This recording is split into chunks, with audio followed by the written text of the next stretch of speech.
Shalom, brothers and sisters. Shalom. So, a lot of controversy, a lot of heat coming my way, folks. For what I had to say about General Motors and them union workers. Oh, them General Motors union workers got all worked up. They got their panties in a wad, let me tell you. But now the truth is, some people say, is General Motors on the upside or the downside? Are they moving on up? Are they staying the same? Or are they being degraded down even more? People want to know, is General Motors here to stay in America? There's a lot of different beliefs. There's a lot of different beliefs on that.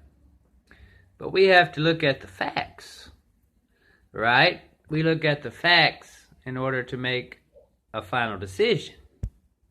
The facts make our final outcome decision. Sure. Now, General Motors was bailed out in 2008 by the American government. Since then, they bought out their high-paying workers who made $20, $30 an hour. Those workers are no longer hired with General Motors. They've been bought out. Some of them took the bought out. Others retired early. Those days are gone.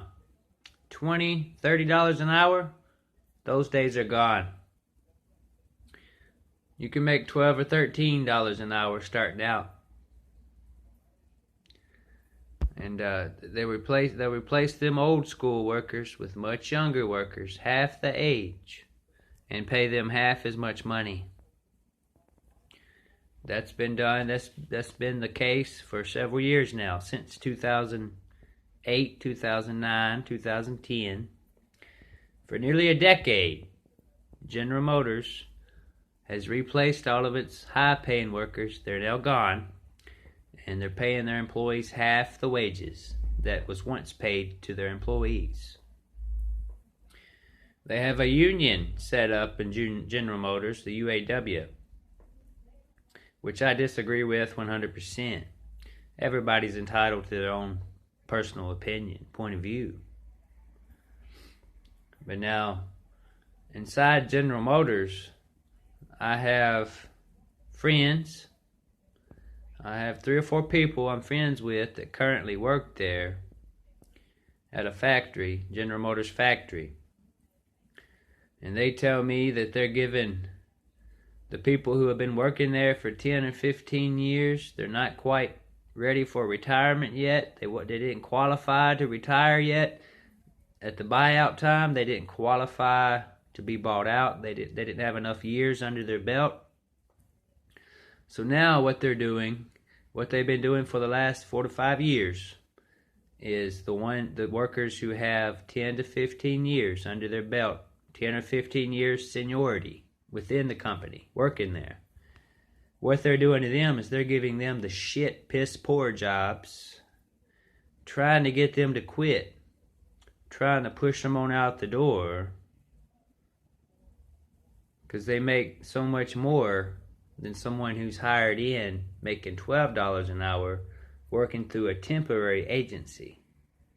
It's a temporary job for them. When you come in entry level, you come in the door, it's temporary. Your job assignment could be ended at any time for any given reason. You're a temporary employee on a work assignment for General Motors, working through a temporary agency work service. They're pushing the 10 to 15-year-old veterans, trying to give them the shit, piss poor jobs, giving these new hires the great gravy jobs. It's supposed to be the other way around. It used to be the other way around. The new hires, they would give those young new hires the hard labor jobs, piss poor, shitty jobs, and then the ones that have been there for 10 and 15 years, they would get the gravy easy jobs, laid back, chill jobs. Well, that's been reversed. And now there's a union strike going on. Nearly 50,000 workers. Now, is General Motors on the upside or the downside? There's a lot of foreign-made cars.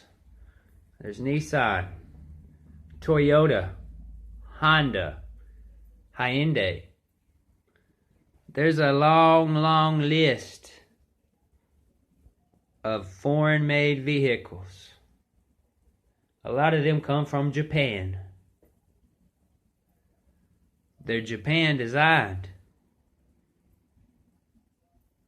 Japan made. Sometimes they're assembled.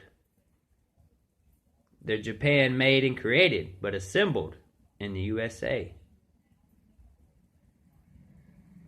But where do you think General Motors parts come from? They come from all over the world.